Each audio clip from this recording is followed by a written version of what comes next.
Good morning children. सुप्रभात प्यारे बच्चों। आज हम लोग भाषा के बारे में पढ़ें।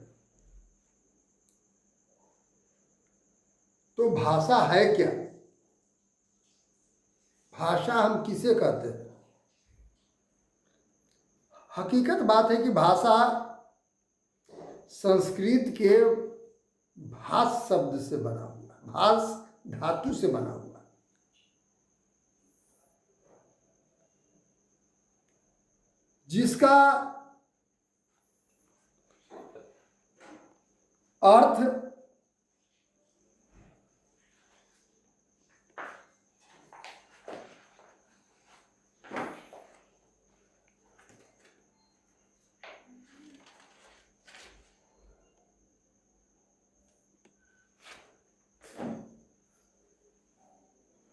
जिसका अर्थ बोलना होता है।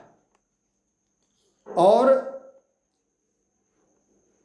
भाषा का अगर हम परिभाषा दें तो पहले मैं यहाँ पर लिखा कि अपने विचारों अथवा भावों का आदान प्रदान करने का साधन है। भाषा क्या है? तो अपने भाव, अपने विचारों को आदान प्रदान करते हैं। हम बोल कर करके किसी को अपने विचार को प्रकट करते हैं। एक कलम दो, तो मेरा विचार है, मेरे पास कलम का अभाव है या उसकी आवश्यकता है, तो हम प्रकट कर रहे हैं। तो इस प्रकार से हम भाषा का परिभाषा क्या देंगे? भाषा वह साधन है जिससे अपने विचारों अथवा भावों को आदान प्रदान करते हैं। भाषा वह साधन है जिससे अपने विचारों अथवा भावों को प्रकट करते हैं। तो भाषा कितने प्रकार के होते हैं, उसका रूप कितने हैं? पहले रूप हम लोग देखें तो भाषा के रूप दो होते हैं। एक मौखिक भाषा, दूसरा लिखित भाषा। कितने? दो। एक मौखिक भाषा, लिखित भाषा। और किसी किसी व्याकरण में तीसरा भी सांकेतिक भाषा भी लिख दिया है। तो मौखिक भाषा क्या है? जो अपने वाणियों के द्वारा हम विचारों का आदान प्रदान करते हैं, अर्थात बोल कर करके अपने विचारों के आदान प्रदान करते हैं, उसे हम मौखिक भाषा कहते हैं। और लिखित भाषा, जब उसे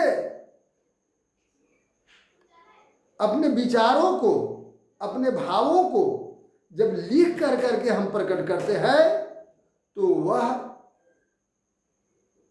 लिखित भाषा होगी। जैसे हम लेख लिखते हैं, पत्र लिखते हैं, पद लिखते हैं, गद्य लिखते हैं, ये सब के सब आपका लिखित भाषा हुआ। लेकिन सांकेतिक भाषा, कुछ विद्वानों को कहना है कि ये भी है, जो कहीं संकेत मात्र से उसके विचार को समझ लेता है। जैसे कहीं कुछ नहीं लिखा रहता है, कहीं पर अगर प्लस चिन्ह दे दिया गया ऐसे, तो स्पष्ट हो जाता है कि या तो वह डॉक्टर है न तो दवा दुकान है। मतलब ये दवा से संबंधित है, मेडिकल से संबंधित है, औषधि से संबंधित है। तो यह सांकेतिक भाषा हुआ। अब आइए लिपिक। लिपि क्या है? व्हाट? क्या हम लिपि? तो मौखिक भाषा को अथवा ध्वनि को लिखने के लिए जिन चिन्हों का प्रयोग करते हैं वह लिपि कहलाता है। मौखिक भाषा को जो हम बोलते हैं तो उसको कुछ न कुछ उसको लिखते हैं तो चिन्ह का प्रयोग करते हैं। तो वह जो है लिखित, वह लिपि कहलाता है। लिखित भाषाएं जितने हैं वो किसी न किसी लिपि में लिखी जाती है। जैसे हिंदी किसमें लिखते हैं? देवनागरी लिपि में लिखते हैं। अंग्रेजी रोमन लिपि में लिखते हैं। उर्दू फारसी लिपि में लिखते हैं। पंजाबी गुरुमुखी लिपि में लिखते हैं। मराठी बालबंध लिपि में लिखते हैं। तो ये सब भाषा का अपनी अपनी लिपि है। अब दो चीज पर हम लोग अध्ययन करेंगे, एक मातृभाषा और दूसरा राज्य भाषा। तो मातृभाषा क्या है? जन्म लेने के पश्चात अपने परिवारों में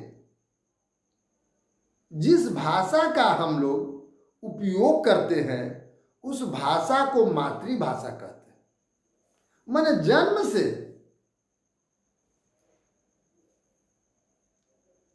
जिस भाषा का हम उपयोग करते हैं उसे मातृभाषा कहते हैं। तो मातृभाषा अलग अलग हो सकते हैं।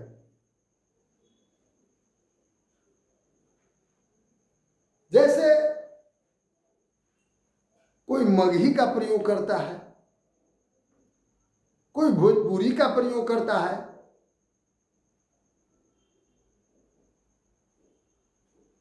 मगही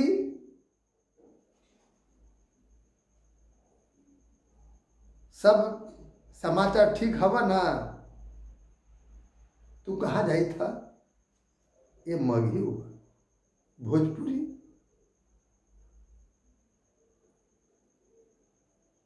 तुहार का नाम बा? ये आपका भोजपुरी हो गया। तो इस तरह से कोई क्षेत्र विशेष में यह निर्भर करता है। और राजभाषा क्या है? तो राजभाषा, जैसे मैंने बताया राजभाषा, तो राजभाषा क्या है? तो पूरे देश में जिस भाषाओं का प्रयोग किया जाता है, पूरे देश के कार्यालय में या पूरे देश के अधिकांश कार्यालय में जिन भाषाओं का प्रयोग किया जाता है वह राज्य भाषा होता है। जब अधिकांश कार्यालय में जिस भाषा का प्रयोग किया जाएगा वह राजभाषा हो जाएगा। और हमारे संविधान के अनुसार 14 सितंबर को हिंदी को राजभाषा घोषित किया गया। इसलिए 14 सितंबर को हम क्या चीज है, हिंदी दिवस मनाते हैं। अब बोली, तो बोली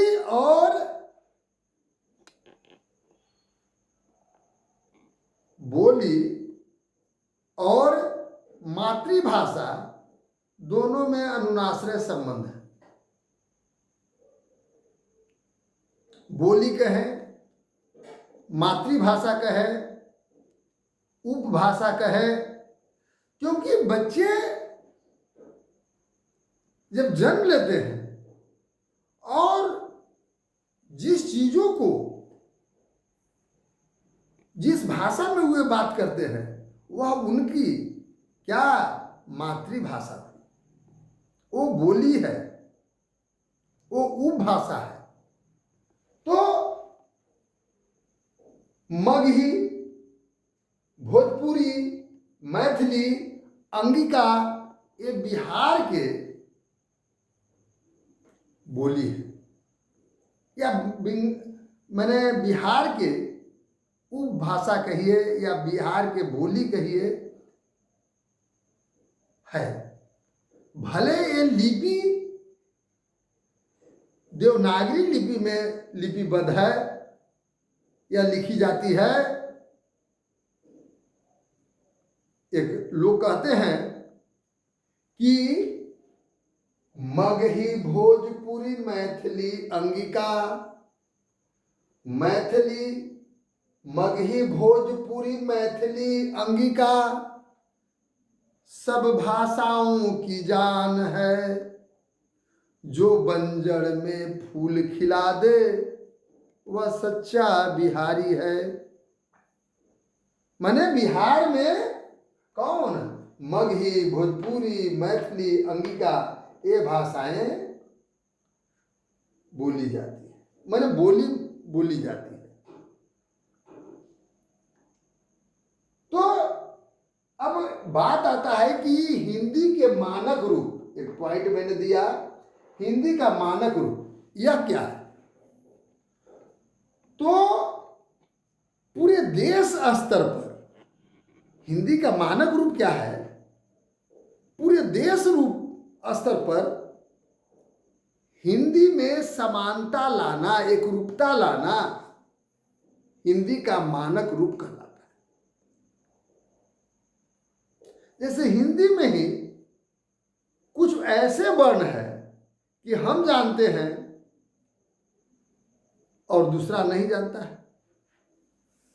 जैसे मैं बतला रहा हूं हिंदी में क्या, और हम लोग ऐसे लिखते हैं, कहीं पर और देखेंगे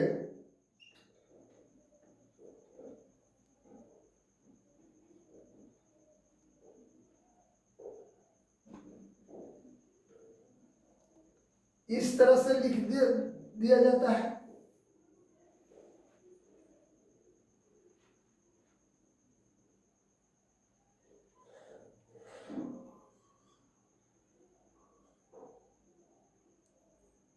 अब देख लीजिए, अब मान लिया जाए कि अ और अ दोनों में अंतर है, तो अब मान लीजिए कि ऐसे लिख दिया जाएगा, अब उसे लोग समझेंगे नहीं, तो उसमें एक रूपता लाने के लिए बहुत से वर्ण ऐसे हैं जो अलग अलग क्षेत्र में अलग अलग ढंग से लिखा जाता है।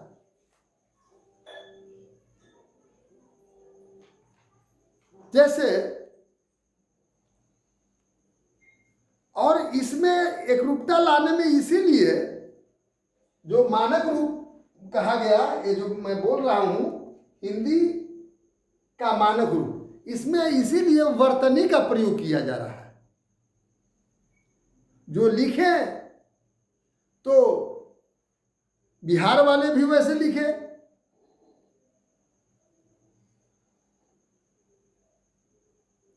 नेपाल पंजाब वाले भी वैसे हिंदी लिखे, उत्तर प्रदेश वाले भी ऐसे लिखे, जिस क्षेत्र में है तो वैसे ही लिखे जाए।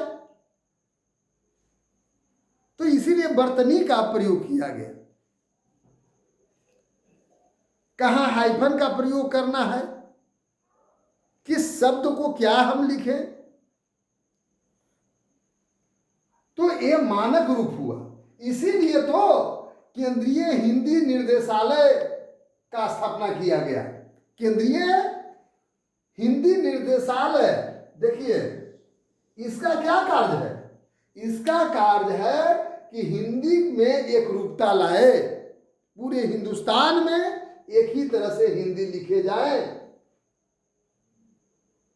और हिंदी साहित्य पर अगर हम बात करें तो हिंदी साहित्य को दो भाग में बांटा जाता है। पहला गद्य साहित्य और दूसरा पद। गद्य साहित्य में निबंध हो गया,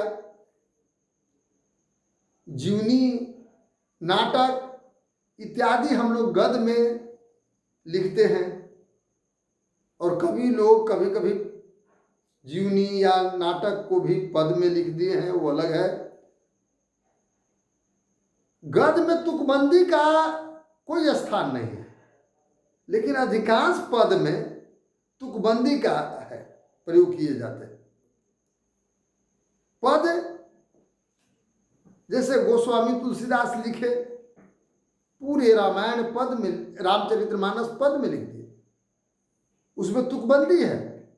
कहते हैं प्रातः काल उठ कै रघुनाथा, मातु पिता गुरु नाम ही माथा। देखिए ऊपर था नीचे भी था, तुकबंदी है। तो ये पद हुआ। अब हम लोगों को देखना है कि व्याकरण, व्याकरण है क्या? व्याकरण हम किसको कहते हैं? तो व्याकरण जब हम भाषा को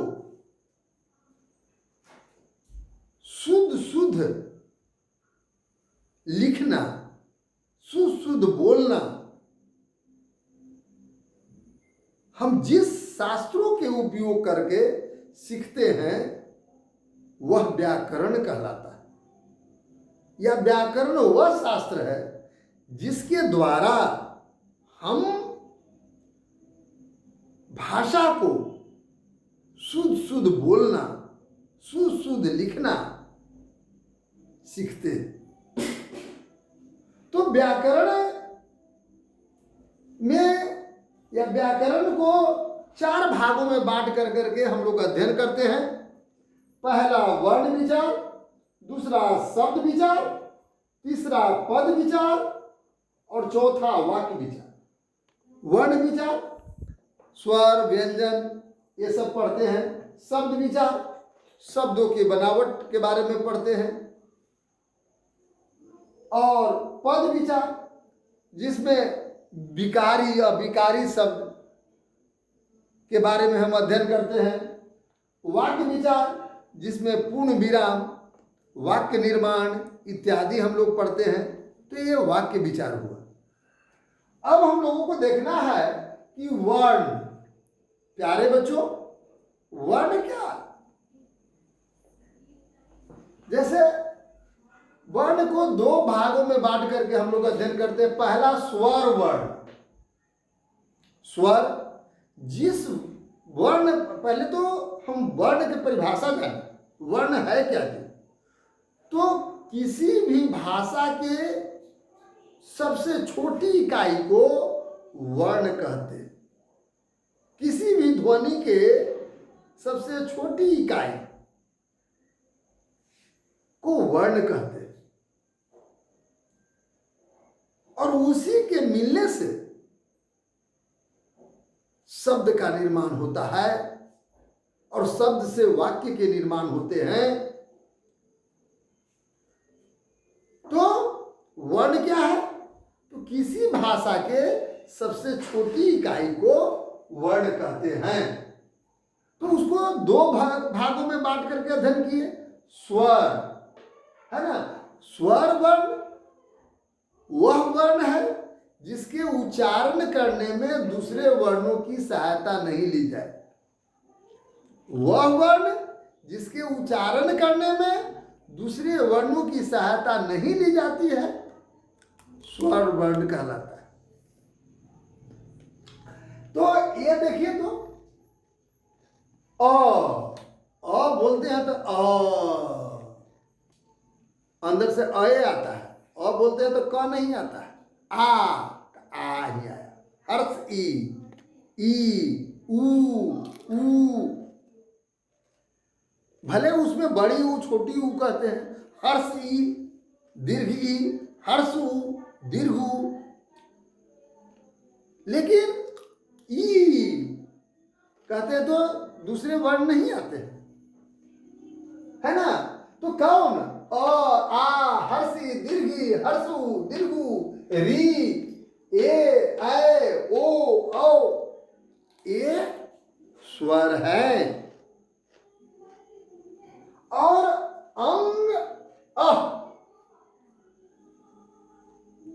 अयोगवाह है ना। अंग अनुस्वर कहते हैं, अंग जिस पर आ गया अनुस्वर लगेगा, नाक से उच्चारण करते हैं, कंठ से उच्चारण करते हैं। नाक बंद करके अंग कहिए तो अंग नहीं होगा, है ना। ये क्या चीज है? अनुस्वर है, अनुनासिक है, नाक से उच्चारण करते हैं। और विसर्ग अतः, ये सब जो है क्या, इसमें क्या चीज है? विसर्ग लगते हैं तो ये सब स्वर वर्ण और व्यंजन वर्ण। व्यंजन वर्ण वह वर्ण जिसके उच्चारण करने में स्वर वर्ण की सहायता ली जाती है, उस वर्ण को व्यंजन वर्ण कहते हैं। जैसे आप लिखते हैं क, तो क का उच्चारण करिए तो क अब प्लस आता है कि नहीं? देखिए तो क आ रहा है, तो क ये क्या लगा दिए? हलंत, इसको कहते हैं हलंत। नीचे जो ऐसे लगाते हैं तो क्या कहते हैं? हलंत। ये हलंत लग गया। और तो उस तरह से इसको वर्ग में हम लोग बांट करके अध्ययन करेंगे। कवर्ग व्यंजन वर्ण में कवर्ग क ख ग घ अंग, सब में कोई भी को उच्चारण करिए तो आपको स्वर वर्ण की सहायता ली जाएगी। जैसे ग कहते तो आता है। अब चवर्ग है, च छ ज झ य, टवर्ग ट ठ ड ढ ण, तो कहीं कहीं ड और ढ ऐसे लिखा जाता है, बिंदु, देख रहे हैं ना। तो शुरू में लिखेंगे, कोई भी शब्द के शुरू में ए ड का प्रयोग होता है। अब बीच और लास्ट में ए, माने बीच में हो या अंतिम में हो तो ए ड और ढ का प्रयोग होता है ना। तो अब देख लीजिए, तवर्ग त थ द ध न, तय कहिए तो त आ रहा है। पवर्ग प फ ब भ म, लेकिन ये जो यरल वह है, इसमें 3 प्रकार के वर्ण मिले हुए। कौन में? यरल व में। एक अंतस्थ वर्ण है यरलवत, और उष्म वर्ण या उष्मा वर्ण भी उसको कहते हैं। तो कौन? तलावे स उष्मा निकलेगा, तालू से तलावे स स, तो ये क्या चीज निकल रहा है? उष्मा, है ना। तो ये 3 है, स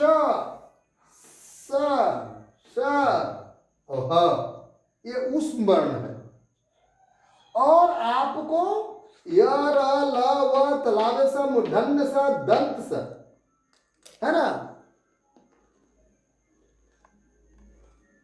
फिर हाँ, अब देखिए संयुक्त वर्ण में ये सब आ गया, छ त्र ज्ञ, एगो स्र है जो बाहर के है, इसमें के न है, लेकिन ये संयुक्त वर्ण है।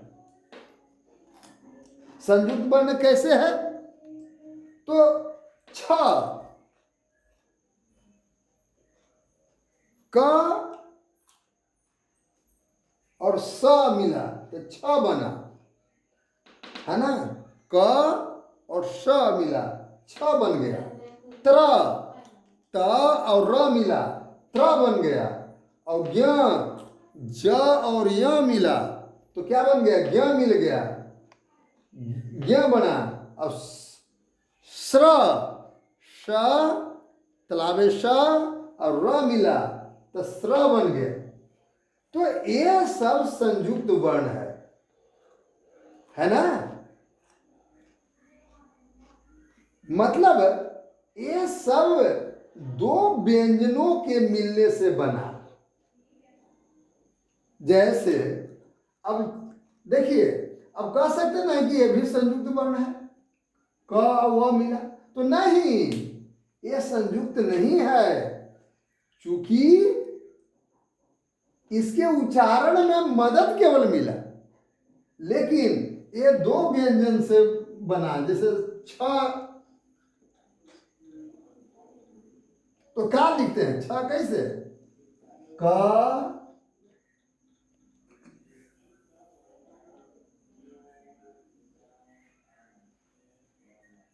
और श मूर्धन्य से, तब न छ बनता है। तो देखिए, तो छ ये लिखे, दिखाई दे रहा ना है। तो क ये क्या है? व्यंजन है। और तल कौन?